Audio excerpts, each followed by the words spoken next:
Well, hello everybody. It's your Pellion here doing a little solo show. Thought that after the results of today's game, I just decided that you guys needed me. Because I think we just need to have some perspective here. Can you hear me? It's good that you can see me, but hearing me is the more important thing. Although I am okay to look at, I guess.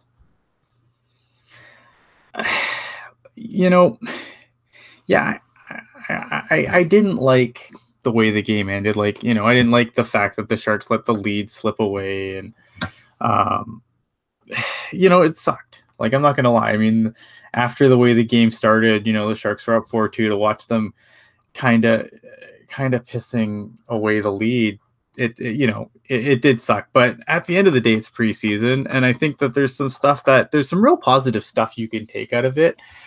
There's also some concern as well. I think my big concern from tonight is that the Logan Couture, Tomas Hertl, Timo Meier line was just fire. Like, it was great. They were threatened they were a threat every time they were on the ice. They looked awesome. The problem is, obviously, is that I'm just not sold on what they're going to do in the bottom six. I didn't think Swimella was that much of a factor tonight. Gambrell looked better on the wing, but not good enough to be ready for prime time. So the bottom six is kind of a concern for me. And yes, it's preseason, and you don't want to. I'm not upset about the loss. Big deal. They lost a preseason game. Oh, cancel this season. It's over. But that being said, it wasn't, that Vegas team they played tonight. It had a couple of pieces playing, but the Sharks were definitely heavier on the veteran presence. So, I mean, my concern with that bottom six is obviously if you have to pull Hertl down to that third line center, that could be a problem, because that line was the best line tonight, and I don't see why that line wouldn't be the best line, come regular season action either. So I think that's a concern. But I mean, that line was really great. I thought the positives, I mean, for a guy who hadn't played since January, Joe Thornton, I thought, looked really good. Looked like Joe Thornton. I don't feel like he's lost a step. He was actually taking shots, which was fun. And they were a little out of sync, but I don't think they were terrible. Like, I don't think they were, I know this stat sheet doesn't look great for them tonight, but I didn't think they were terrible. I just thought they were a little out of sync. And I thought that, they were lazy on that kill, for sure. Super lazy on that kill. And it led to a goal. And I don't think Jones was, really set. And I don't think Jones knew what the hell he was doing on that play. So, I mean, yes, they had their moments of not looking good. I don't know if I would have gone the veteran route in the shootout either. But look, it was a home game. Maybe in a road game, maybe you throw out some of your other guys to get them a look. I think it was just you want to get butts out of seats when you're playing in your home rink. So you're going to play the guys that people want to see take shots. I think that to the average fan, they don't really care if Swimella takes a shot. They don't really care if Radil takes a shot. That's what they wanted to see. They want to see Couture. They wanted to see Burns. They wanted to see Hertl. I mean, Couture had a game, didn't he? Just craziness. Another thing I liked about the game too was that I thought Couture got run a lot tonight. And you know what? Every time someone touched Couture, Timo Meier was right behind them. Evander Kane came out and took exception to, a hit on a Sharks player. This is new for the Sharks. The Sharks were, this is one of the biggest complaints about the Sharks for a long time, was they don't know how to answer the bell when someone hits them, right? They don't know, they get hit and they kind of just were like, meh, whatever. not going to respond.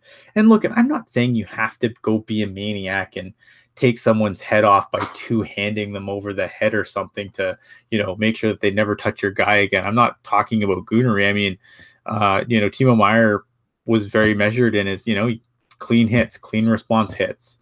And I think that from that perspective, especially from what we saw from Timo in the AHL, not a good thing. Yeah, bring back John Scott. And Christine asking, how did Jumbo look? I think Jumbo looked fine. I mean, for how long he hasn't played, and again too, this is a preseason game. The vets are out there just going through the motions. They're not playing for spots, right? So I don't want to be too harsh on some of the veterans. I thought I thought Thornton looked fine. I thought, again, he made some good plays. That line was a little out of sync, but that's going to come with time. Let's be honest. I mean, the last time Joe Thornton played on that line, like there was no other winger. It was just a rotating cast. But I thought him and Pavs, looked like they still had their chemistry. It's just they're going to have to figure out how Kane fits into that chemistry. And I think it's going to come with time. I'm not too concerned about it based on one game. Sleepy asking, Jumbo wants to play 3 preseason games. Estimates, maybe he plays 3. He might play 3. I mean, if he feels like that's what he needs, I'm sure the team would oblige. I didn't think Joe Thornton's, huge. He's not going to get run. We did have a scary moment with DeMello kind of landing on his head funny, but I don't know. I wouldn't be shocked to see Joe Thornton play 3 games if that's what he feels he needs to do to get ready for the season. What did I think of Dylan and Braun? Dylan and Braun weren't terrible. I think, again, it's time, right? I mean, Braun is so used to playing with Marc-Edouard Vlasic, but I'm very much on the record of saying that, Vlasic needs to be playing with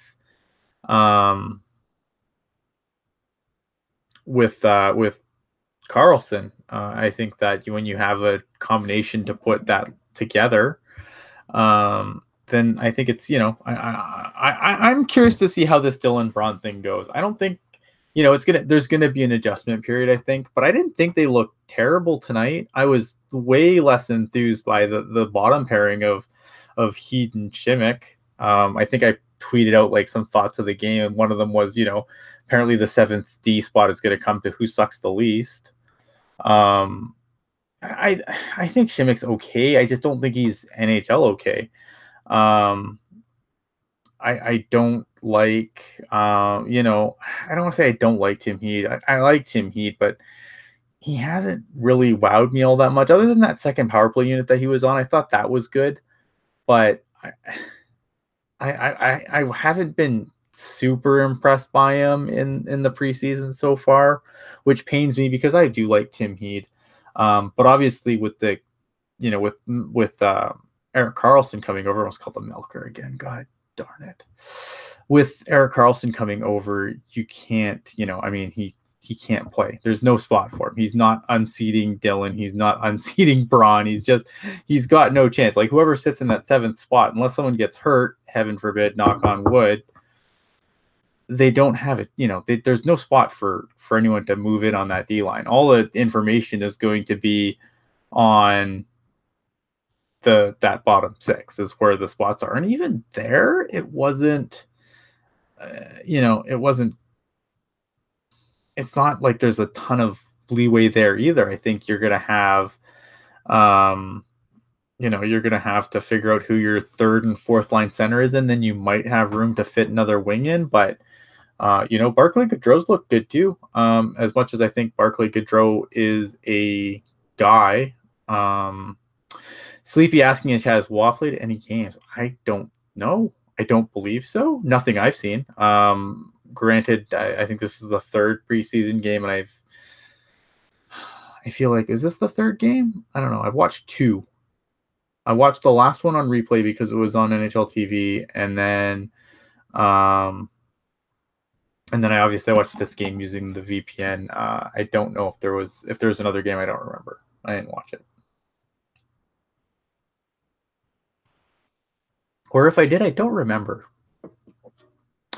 So yeah, I don't think Waz played yet. At least not that I've seen. So I don't know what's, obviously they're saying he's healthy. I'm not buying it until I see this kid skate. I ain't buying it. And something that really did annoy me tonight though was the Chmelevski scratch. I know that obviously, look, it was a pretty veteran lineup, but I would have liked to seen how Chmelevski would have hung with the veteran lineup.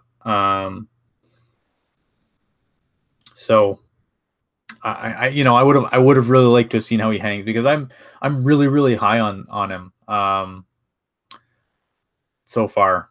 But I haven't, I'd like to see him skate, obviously, like in a game, but he seems to look fine in practice. Chmelevski apparently, took the warm up today too, but hasn't gotten into a preseason game, which kind of surprised me, because I feel like there's gonna be probably another round of cuts tomorrow, and I'll be curious to see who's in it based on, bigs. I don't know if they're gonna keep Chmelevski around just to let him soak it up, or send him back. Merkley was another guy that was scratched tonight.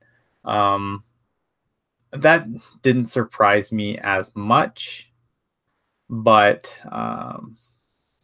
it doesn't say much. But it's good that they're getting his reps in, and kind of, I don't know what I'm trying to say.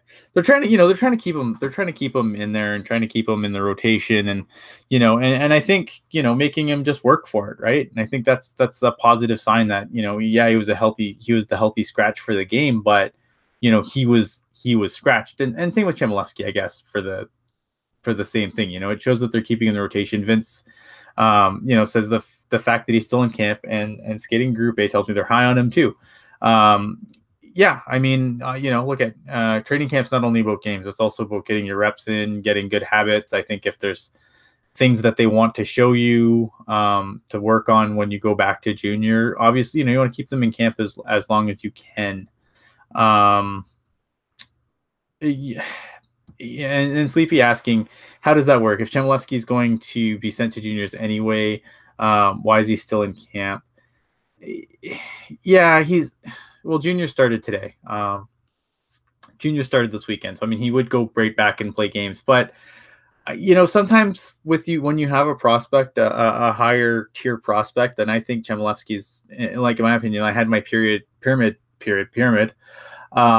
He was my lone second tier Sharks prospect, and I think getting those, being around the guys, especially the veterans, and just kind of learning from them, you want to take advantage of that. Like, I don't think he's going to get any games, like, as far as regular season goes. I don't think any of these rookies are going to get any games as far as regular season goes. But if you can keep them in camp, and just get them good habits and get them, it's the experience that matters. And I think that when you have higher prospects, you want to do that for as long as possible. Yeah, and there you go. See Kevin saying that, Kevin, who was following the practices and stuff today, they got 20 minutes of at practice being helped by the coaches today. One-on-one with the coaches. You can't get that in junior. Just like Kevin just said. So I'm not. I would like to see them play more games, but that experience and that getting to work with the coaches and having the coaches pull you aside, obviously, then if you look at that, the next question is probably, then why the heck did they send Chekovich down so fast? And here's my thing with Chekovich, and I know he was good for the Barracuda last year, helped them get in the playoffs, put up some points, but you got to be really careful when you're analyzing some of these games, because the quality competition obviously is going to be, it's going to get more intense as you get closer to the regular season. But, you got to be careful about some of the results that you see based on, a first preseason game. when you're probably when the quality of competition, the veterans aren't really in the lineup. So, oh goodness. So I mean, I think a lot of people really read too much into the Chekovich thing. Chekovich getting sent down. He's gonna be fine. You just want to get him. Some guys you want to get them playing games again. Chekovich is a young guy still. He's gonna have, I think, another junior season still. And he's probably gonna get a better look next year in camp. I think right now, you got to make sure that you're developing the right guys and spending time with the right guys. And I feel like they're doing that, spending a lot of time with Merkley, even though Merkley is going to be a few years out. He's your best prospect. He's got just elite talent that you can't teach, but there's a lot of things that he can learn that you can teach. And you want to make sure that you're imparting that wisdom on him, because if you can teach him the stuff that you can teach him to go with that elite talent that he already has, he's going to be a player. Like I had him again, I know that when we did the pyramid, we're going to go over the pyramids another show. I'm just kind of doing this quick and talking. But if, on my pyramid and even on the listener pyramid that we made, it was very split. I have Merkley in the top tier. It was very split. I believe he's a second tier on the listener pyramid, but it was pretty split between 1 and 2. And I have all the faith in his, I have all the faith in his ability. Dave asking, about the power play. The power play wasn't meh. It was meh. It wasn't great. I thought the second power play unit looked good, but for all the talk of the top power play unit, and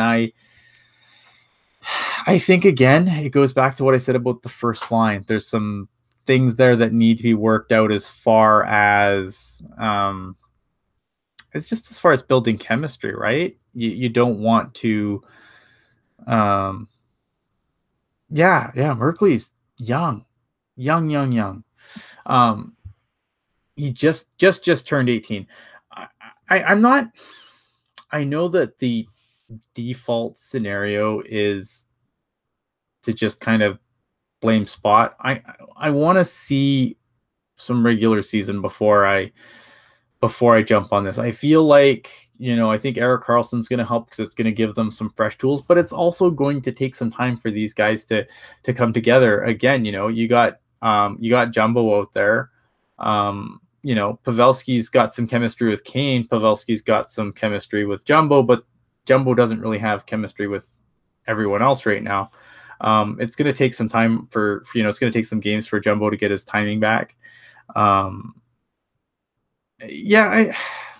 don't know. It's a preseason game. Again, the veterans aren't going to go full tilt. We know this. Their spots in the lineup are secure. Was it sloppy? Was it ugly? Yeah, I'm not going to try and say it was anything great. But I don't know. Again, Jumbo hasn't played a game. This is Jumbo's first game, not even a real game, since last January. So I don't want to be too hypercritical right now, because I know it's really easy to look at like the results and just be like, oh God, this is going to be really bad. And it's definitely a concern. I'm not saying the power play is not going to be a concern for the Sharks, but I'm just having trouble mustering the angst about it right this moment to be like, oh my God, we need to fire some coaches and bring new in. Look at if the Sharks power play still sucks in, let's say November, December, then I'm right with you. Let's fire Steve Spot. Kevin, bringing up what I brought up earlier too. Radil looked great on the power play. I don't know if Radil's going to make the team out of camp, but he looked really poised. And, so maybe he doesn't make the team out of camp, because I think it's going to be really difficult to make the team out of camp not being a center. But, that Barracuda power play with Radil on it's going to look pretty damn sweet.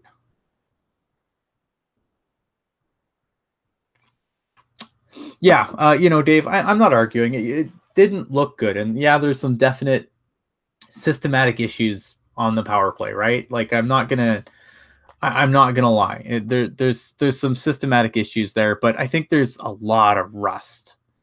A a lot of rust, but it just and it might be systematic. I don't want to.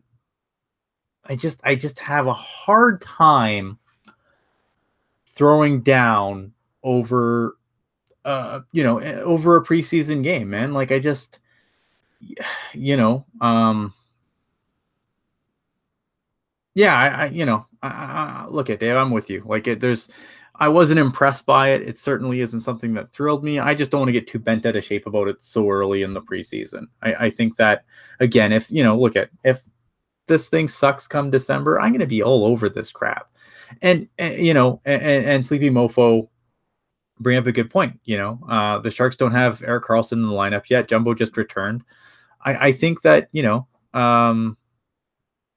Erik Karlsson, Jerry's saying if Erik Karlsson steps in and it's still a mess, then that's a huge concern. It's absolutely a huge concern.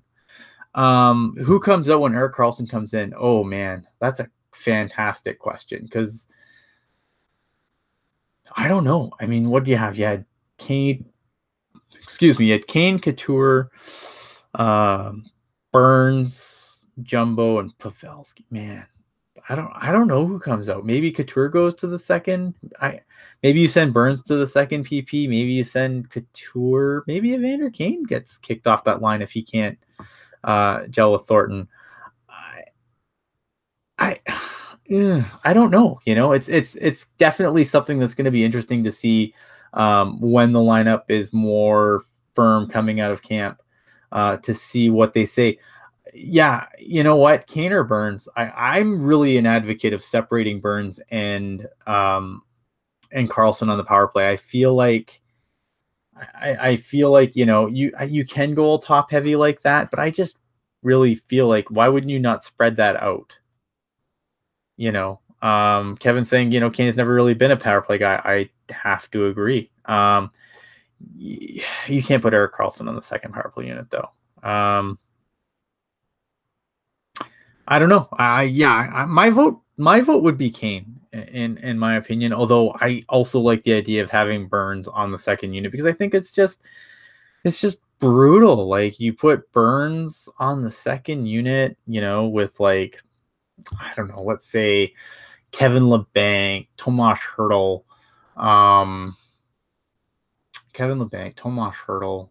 you could put, Braun or Dillon on that same unit, because both have a little better offensive chops than, say, Vlasic. There's definitely options there, for sure. Yeah, Timo Meier is another guy you could put on the power play. I just like Kevin Labanc because I like his ability to move the puck, and I like his ability to make plays.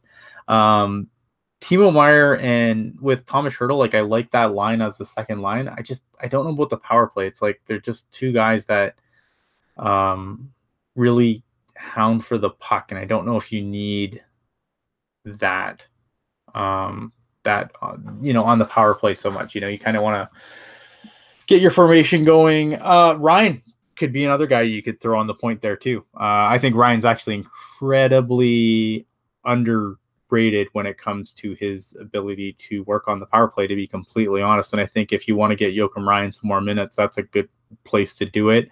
I think Justin Braun would be the obvious choice, because I think that's where Justin Braun's going to get his minutes, is on special teams, probably definitely penalty killing, but probably some power play time too, because you're gonna need it. With Labanc, you have to tell him shoot instead of pass. Jerry's saying, I agree, but I think it's never been his game. It's kind of like asking Jumbo to shoot more. It's just, I don't feel like it's gonna happen. His bailiwick is always like, Kevin Labanc's bailiwick's always been his playmaking.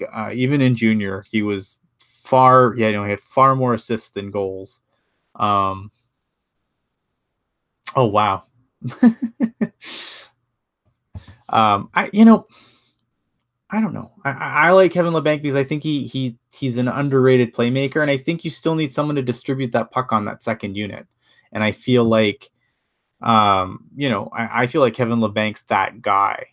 You've got a lot of guys on that unit that are going to be able to shoot. Again, you throw Timo Meier there. You could throw Suomela. You could throw Donskoy. There's a lot of guys on the team that you can still throw on that second unit that can shoot the puck.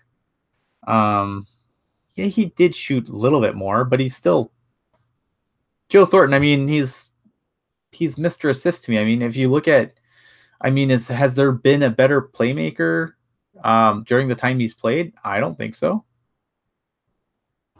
That's just my opinion, though. I mean, he's Joe Thornton's always, yeah, he has a shot, but he's always going to go down as like one of the best playmakers in the history of the game. I don't know. So I throw it to you, chat, because I don't want to be here super, super, super late, but I'm going to throw it to you guys. If you guys have questions that you would like me to answer, throw them in the chat, and I will get to them as efficiently as possible. Who is considered the PK now with the Cobra gun? That's a fantastic question. Again, I think that it's going to be interesting. I think it's going to, whoever locks down that third power play spot, or the third line spot, sorry, I think that they will probably be an option unless that line gets ridiculously sheltered. I am tired. Thanks. Yeah, PK unit. I'm really, really concerned about that. Ryan Carpenter making Suomela look like a gnat tonight. Yeah, Ryan Carpenter,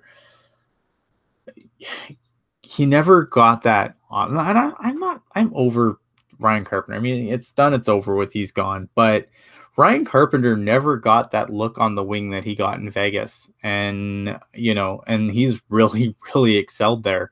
But Peter DeBoer, for whatever reason, never really gave him that opportunity on the wing that he got in Vegas. And that's, sometimes that happens. You get a change of scenery, you get different opportunities, things work out better for you.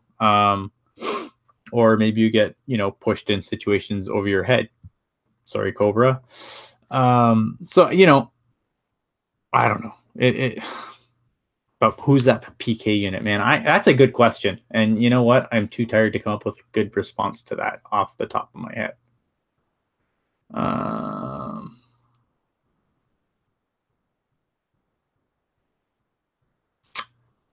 Andy asking, do you think the Sharks at some point in the season split Vlasic, Burns, and Carlson into separate pairings so that's 60 minutes of North? I don't think so. Because I think I'm really, again, without actually seeing it in action, I really think that the style of game that Erik Karlsson plays is going to mesh so well with Vlasic. I know Burns and Vlasic have been a hell of a pair for so long, but let's be honest here. Justin Braun is a good defenseman, and I'm not trying to take any away from Justin Braun. Justin Braun is good, though. He's not elite. He's not generational. He's just good. Erik Karlsson's a generational guy. Why you wouldn't stick him? Like, if you look at the best years that Erik Karlsson had in Ottawa, he had Mark Mathot with him. Vlasic is a bajillion, zillion, gazillion times better than Mark Mathot. But they, it was funny because I think Dmitry Filipovich said this on one of his PDO casts that, that Marc-Edouard Vlasic is a really rich man's Mark Mathot, and it made me laugh, but it's true. Vlasic is crazy. And I think that, Burns, Ryan, you really can't, Brian is, yeah, Burns, you need that defenseman with them. Burns and Dylan, not a good pair. We've seen it. It's awful. Brian has been the best fit that we have for Burns, period. And I don't know why you would split that up, which obviously leaves Dylan and Braun.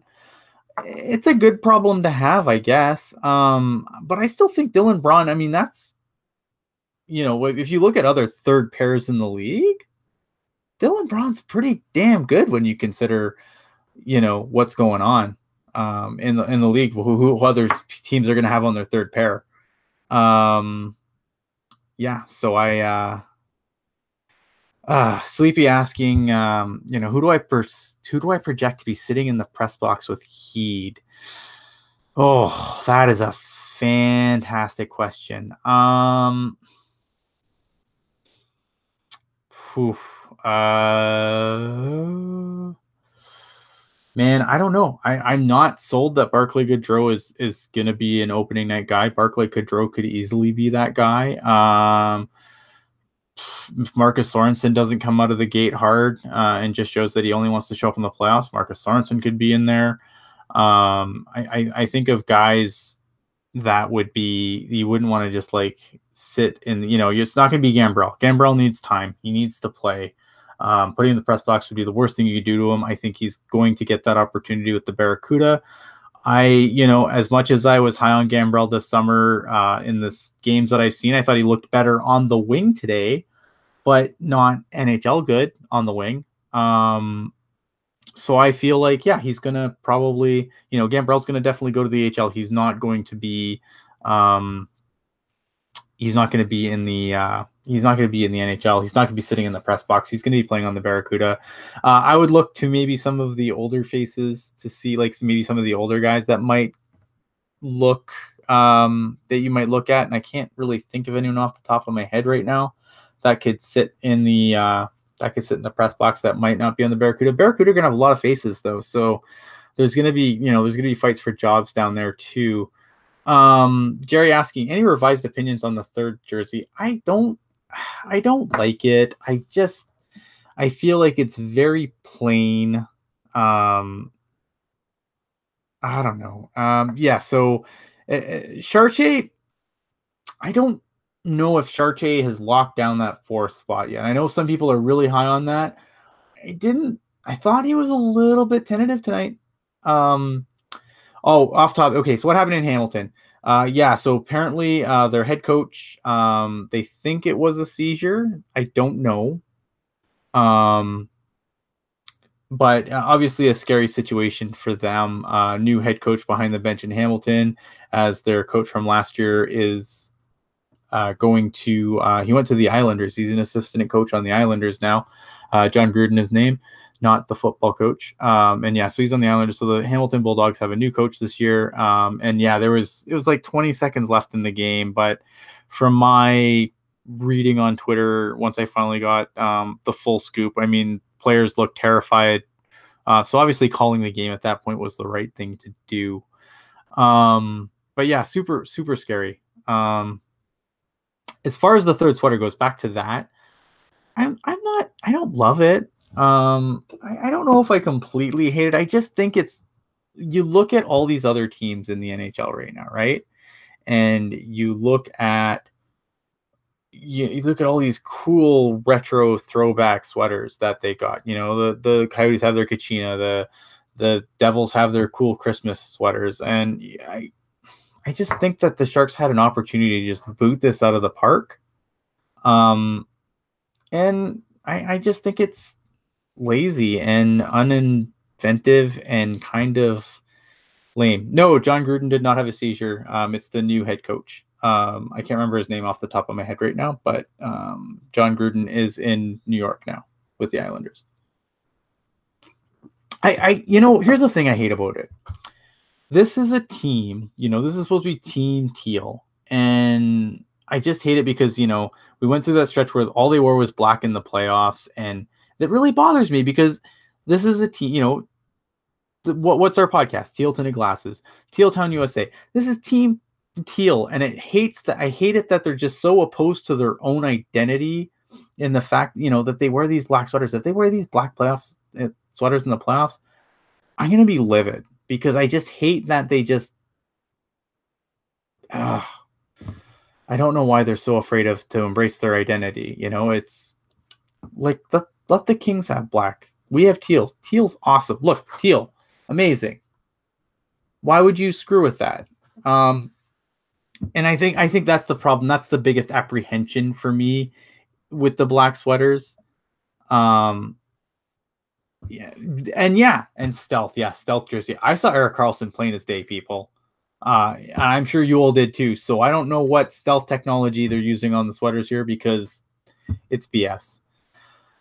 Yeah, look it. I mean, I'm not. Again, look it. Teach their own. I mean, if I happen to come across and the price was right, I'd probably get one. I'm not gonna lie. But I don't love it. I don't love it. I don't want it to be the playoff sweater.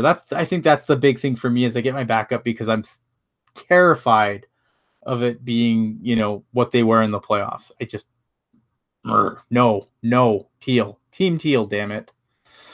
I feel like they just, to me, they look like something you would just buy on NHL.com that Fanatics made. I don't hate it. I don't love it. Whatever. Like I said, would I pay full price for one? No, but if I found one for the right price, I'd probably pick one up. I don't hate it that much. I just think it's just unimaginative, and I think they could have. I'd kill for another re-release of those old, those '90s Shark sweaters, or hell, even the second sweaters. Bring those back for a run. I'd have been cool with that too. I just meh. The chip thingy going on the arm. Meh. It's just, I don't know. It looks cheap. And then of course they throw Eric Carlson in it because the social media reaction to it was so terrible. If you threw anyone else on in that sweater, the fans might have reacted poorly. You can't boo Eric Carlson, god damn it! Like, amazing move on their part for that, to throw Eric Carlson out there in the sweater. Come on, like, you can't do any worse than that.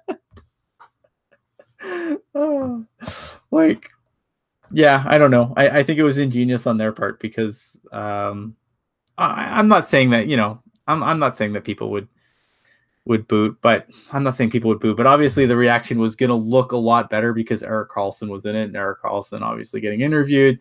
Like, it just makes it. It just obviously makes it very difficult to have a negative reaction to in the arena.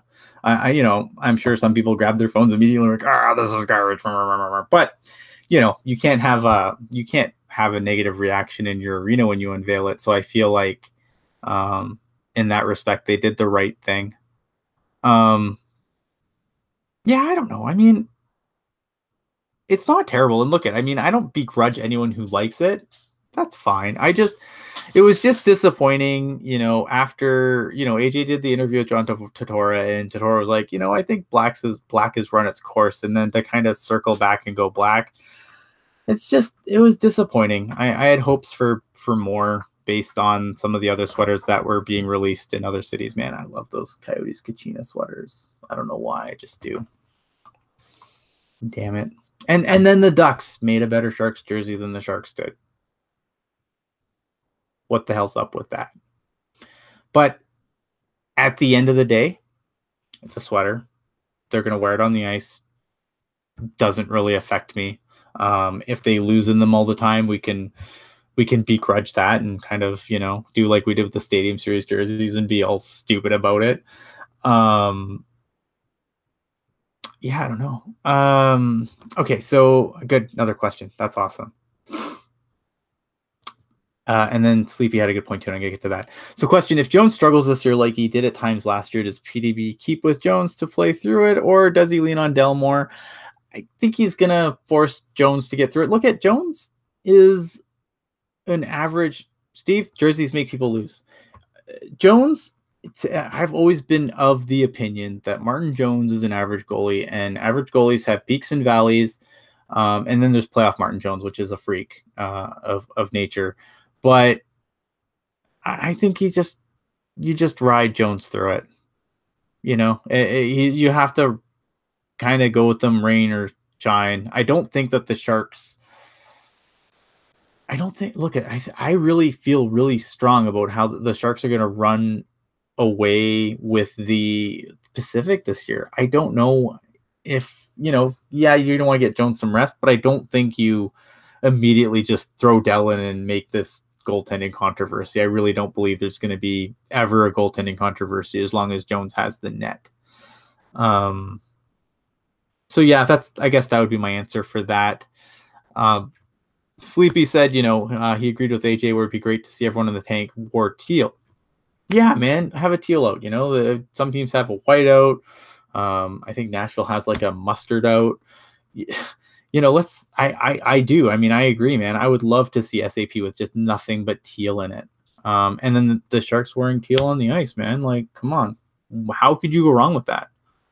Absolutely. I'm with it. Yeah. Deuces Shoeless says, unpopular opinion, Dell doesn't have a year like last year. Dell's second part of his season wasn't really that good. And I feel like that's I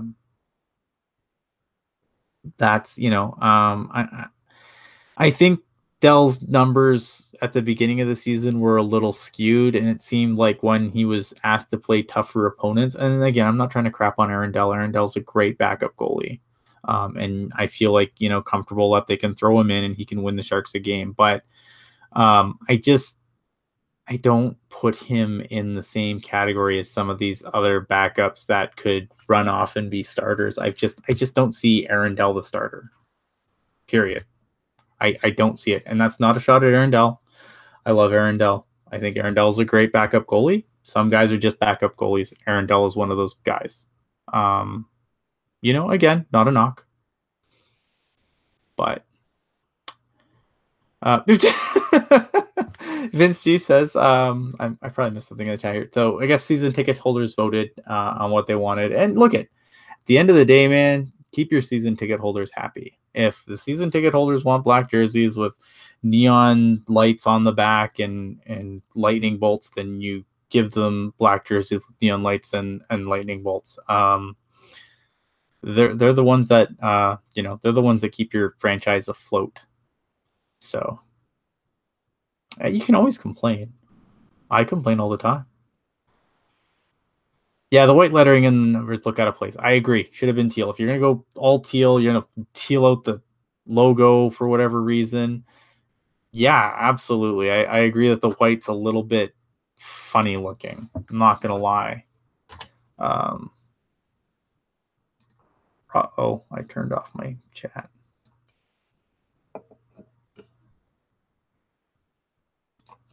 I gotta find my chat again. Sorry, guys. And I'm back. Deuce is asking, can we agree our black sweaters look better than the Winnipeg third sweater? Yeah, I will go out on that limb with. Yeah, I'm with you there. I will do it.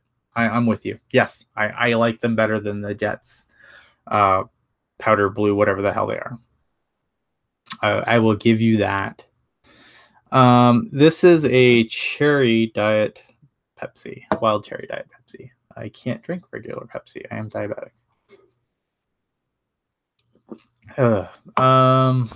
Yeah.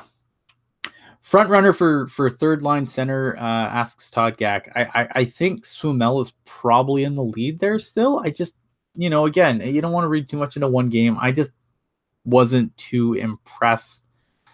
I just wasn't too thrilled by him tonight. I'm not saying that he had a terrible game. I just think he had an okay game. But as the competition increases, obviously Swimel is going to have to show he can hang there.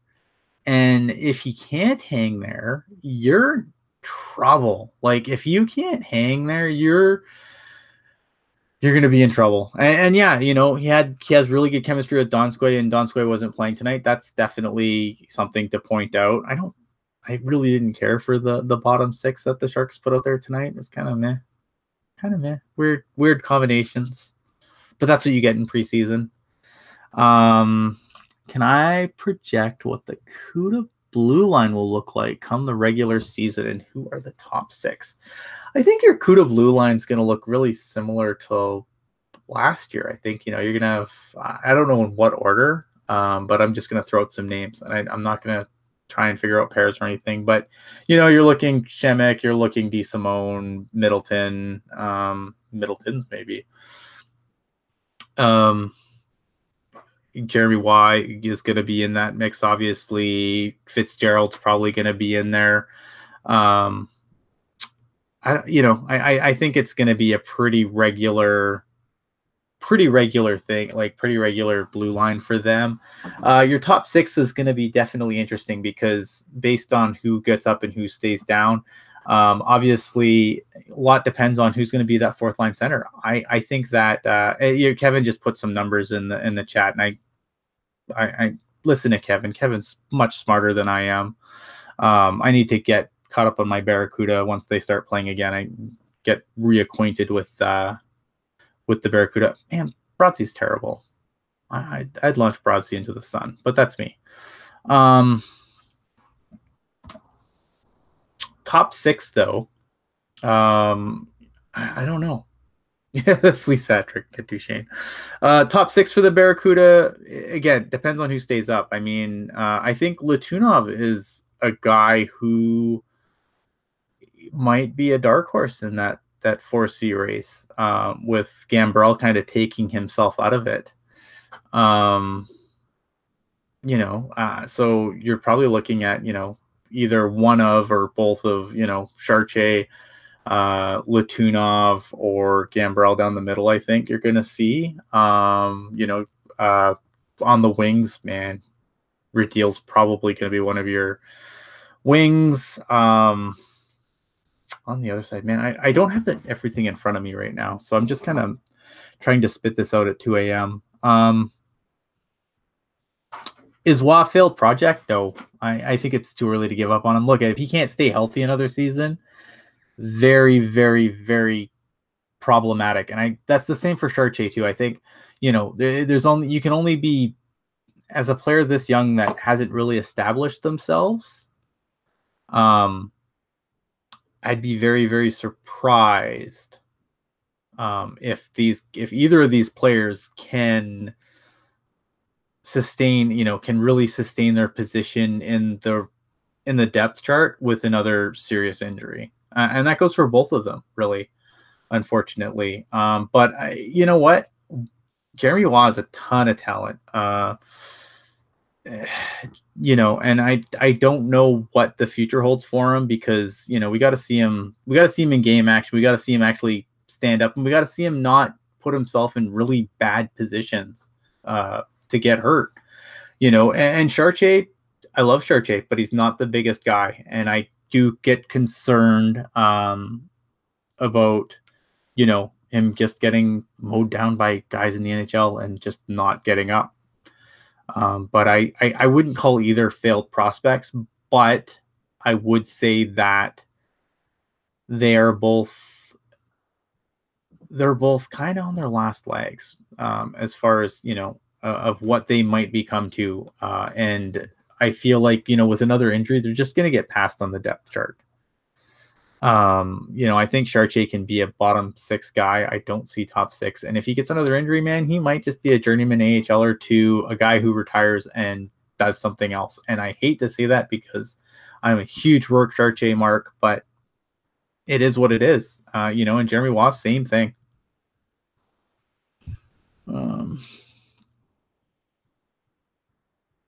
Yeah, he has to. Chartier can't suffer another conky, man. No more conkies for Chartier, because I feel like if that happens, then he's in trouble, man. Like, he is in trouble. Absolutely. In hindsight, do I miss Eric Fair? Yeah, a little bit. Knowing what I know now, yeah. I mean, obviously, I didn't miss him because I thought Tierney was going to be the third line center, and I just thought that, you could fill that 4th C internally, get some guys some reps. Maybe you have to cycle a few guys through. Now, without a third line center and, needing a third line and fourth line center, that's a big hole. And I don't think Eric Fair signed for very much wherever he is now. So it wasn't like it wasn't an option to bring him back. But, this goes to hindsight being 2020. If no one knew that Chris Tierney was going to be gone. Yeah, Fair's in Minnesota. Thank you. After the Erik Karlsson trade, where do you stand with the Sharks prospect pool now? The Sharks prospect pool is in basically the same spot. Look, you lost a decent prospect in Norris, who I've come around on a lot, but again, a decent prospect, but he's going to probably be an NHLer, but is he going to be a middle six NHLer? Is he going to be a top six? He's not. I don't think he's a top six NHLer. I think he might be a middle six, at worst case scenario, bottom six NHL. I think he's going to be a player.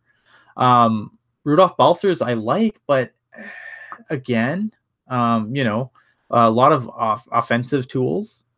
And I really, and I like Balcers a lot, but for Erik Karlsson, I make that Erik Karlsson trade 600 times a day. There's no way around it. Andy's saying, losing Eric Fehr for only $1 million in Minnesota was a huge miss for Doug Wilson. I think he really, I think he had Tierney slotted into that third line center before this Erik Karlsson thing happened, and he was content with what he had in the system to fill that fourth spot. And if he's not happy by the trade deadline, you can get another Eric Fehr. Eric Fehr is nothing special. In my opinion, Eric Fehr is nothing special. He's completely replaceable. You can get that fourth line guy at the trade deadline easily. I mean, obviously you want to shoot higher and push people down, but again, Vince G in the chat. Josh Norris is a huge gym rat, incredibly high engine. I just don't think he would have ever had elite offense to crack a top six role. I completely agree. The Sharks, we criticized the Josh Norris pick because the Sharks had, the Sharks have lots of Josh Norrises in the system. They have they have plenty of guys that are probably going to ceiling out as, they're going to ceiling out as a bottom six guy, maybe middle six at best. Like they have that player in spades, in my opinion. Anyway, I mean, maybe, people can disagree with me, and that's cool. I certainly don't know everything, and I'm not always right, as I'm sure anyone who's listened to the show long enough would know. I don't know. Eric Fehr is a 7th round pick. What year was it? I don't recall because I'm tired. The brain stops working at some point. I feel like the Sharks are in an okay place, though. There you go. There you have it. 18th overall. Wow.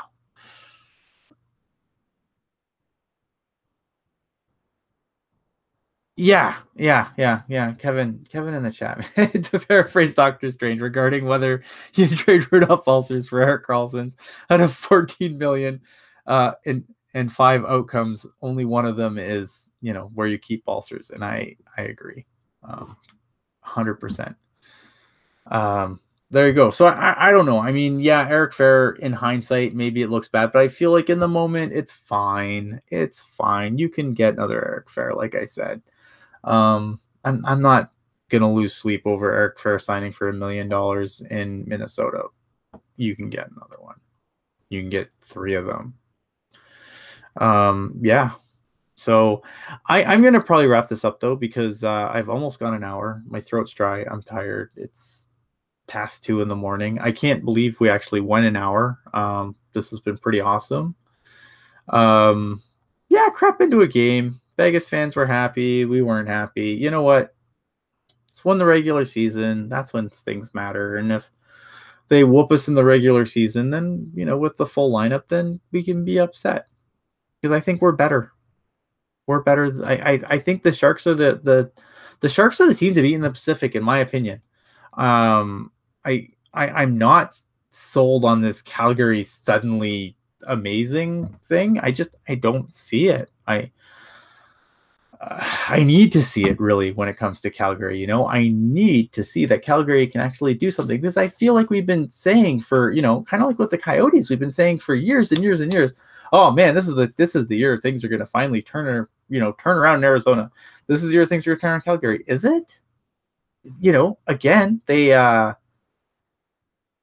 they did some good things and they have some interesting players, but I don't know. I'm not sold. Everyone's like, well, their decor is really good now, and it's always been really good.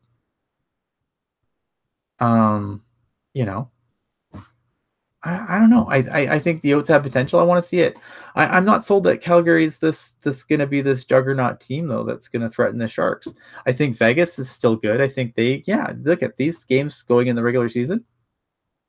It's going to be good. Those are going to be some good games. Arizona might be better, but they're not better than the Sharks. I don't think the Kings are better than the Sharks. Anaheim's kind of a wild card for me. I'm not sure. They've got the goaltending. They're better defensively than I think people realize they are. But that forward group has some question marks. People are sleeping on Vancouver. I don't think so. I think once the real games start, Vancouver has no goaltending. Yeah, they've got some good kids coming up. I think, Pettersson's looked really good. I think Jonathan Dahlin has looked really good in preseason, but when these games start, I just don't see it. I can't see Jacob Markstrom just stealing them a bunch of games. I don't think Demko's ready. I don't think you'd want to put Demko in this mess. Yeah, I don't know. It is what it is. But for right now, yeah, Brockbuster, look at Vancouver's on the right track, but they don't scare me this year. I don't think they're going to be a threat this year. I think they're probably, going to be in the Hughes sweepstakes, in my opinion. But I have been wrong in the past, and I could be wrong again. All right, guys, we're going to do a real show at some point. My work schedule kind of killed our last show just there. I called in for a shift that I really didn't want, but you do what you have to do. So I'm looking forward to getting back on the air with Hockey Jerk and Kevin Lacey, and we can, it's a lottery, right? All right. So I'm going to get out of here. I'm tired. We've done this for, like I said, an hour. I guess I'll probably put this up on the audio. I don't think it was terrible, just me on my own. There might be some dead air and maybe not the greatest show, but it is what it is. So we'll see you on the audio stream tomorrow. We'll catch the replay, and stay tuned. Like I said, this week we will get back on the air. We'll have a real show. We'll do our prospect pyramids finally, and I'm sure we'll have some more stuff to talk about as well. Good night, people. Thanks for coming, and all 23 of you coming, watching just me ramble by myself, in some cases non incessantly. All right, bye.